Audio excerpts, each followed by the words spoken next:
નમસ્કાર. આજના આ વિશેષ વિશ્લેષણમાં આપણે જોઈશું કે આસ્થા અને ભારતીય સંસ્કૃતિ આધુનિક વેપારને કેવી રીતે બદલી રહ્યા છે. શું તમે ક્યારેય વિચાર્યું છે કે કેટલીક બ્રાન્ડ્સ પ્રત્યે ગ્રાહકો ધર્મ જેવી અતૂટ વફાદારી કેમ દર્શાવે છે? આને જ આસ્થા આધારિત માર્કેટિંગ કહેવાય છે, જે ગ્રાહકના માત્ર ખિસ્સા સાથે નહીં પણ સીધા હૃદય અને મૂલ્યો સાથે જોડાય છે. આજના આ વિશ્લેષણમાં આપણે આ જ ધર્મલક્ષી માર્કેટિંગના મુખ્ય સિદ્ધાંતો અને તેના વ્યવહારિક ઉદાહરણો પર ફટાફટ નજર કરીશું. અહીં સૌથી મોટો બદલાવ એ છે કે આ પદ્ધતિ માત્ર નફો કમાવાને બદલે હેતુ સંચાલિત સમુદાય બનાવવા પર ભાર મૂકે છે.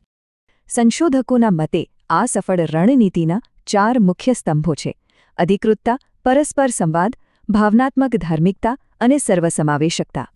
આંકડાઓ પણ સ્પષ્ટ કરે છે કે બ્રાન્ડની અધિકૃતતા અને સાચો સંવાદ ગ્રાહકો સાથે સૌથી મજબૂત જોડાણ ઊભું કરે છે. બિઝનેસમાં ધર્મ એટલે તમારી નૈતિક ફરજ, જેમાં ગ્રાહકની સુખાકારી, પ્રામાણિક પેકેજિંગ અને સામાજિક જવાબદારી સૌથી ઉપર આવે છે. તો હવે પ્રશ્ન એ થાય કે તહેવારોની મોસમમાં વેપારીઓ આ નૈતિક સિદ્ધાંતોનો ઉપયોગ કેવી રીતે કરી શકે? તહેવારોમાં ગ્રાહકો માત્ર ખરીદીના મૂડમાં નથી હોતા. તેઓ નવી ખુશીઓ અને ઉત્સવને ઘરે લાવવા માટે તત્પર હોય છે. આ જ સમયે બ્રાન્ડ્સ ખાસ પેકેજિંગ અને પવિત્ર રજૂઆત દ્વારા ગ્રાહકોના આ ઉત્સવને વધુ અર્થપૂર્ણ અને ખાસ બનાવી શકે છે. જ્યારે માર્કેટિંગ નૈતિક હોય ત્યારે બ્રાન્ડની છબી એકદમ શુદ્ધ બને છે, અને આ જ શુદ્ધતા અતૂટ વિશ્વાસમાં પરિણમે છે. જેમ આધ્યાત્મિક કેન્દ્રો લોકોને જોડે છે, તેમ યોગ્ય બ્રાન્ડ પણ સમાન મૂલ્યો ધરાવતા ગ્રાહકોને એકજૂથ કરી શકે છે. પણ એક ખાસ ચેતવણી: આસ્થા ખૂબ સંવેદનશીલ વિષય છે, એટલે હંમેશા આદર જાળવવો અને ધાર્મિક લાગણીઓને ક્યારેય ઠેસ ન પહોંચાડવી.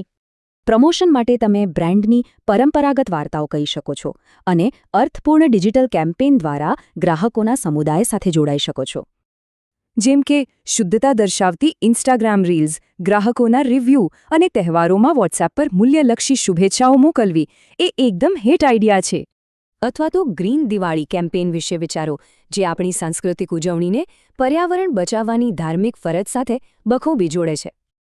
ચાલો હવે આ જ સિદ્ધાંતોને સ્થાનિક વેપારીઓ માટે 3 એકદમ પ્રેક્ટિકલ ઉદાહરણો દ્વારા ફટાફટ સમજી લઈએ.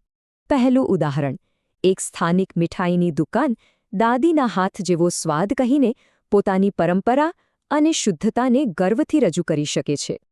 બીજું, કોર્પોરેટ ગિફ્ટિંગવાળા ઇકો ફ્રેન્ડલી મૂર્તિઓ આપીને તહેવાર માટે એકદમ શુભ અને જવાબદાર ભેટનું પેકેજ તૈયાર કરી શકે છે.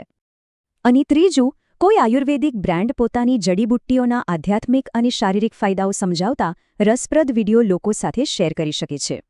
એટલે જ નિષ્ણાતો કહે છે કે ધર્મ આધારિત નૈતિક માર્કેટિંગ માત્ર નફો નથી કમાતું, પણ સમુદાયનો ઊંડો વિશ્વાસ જીતે છે.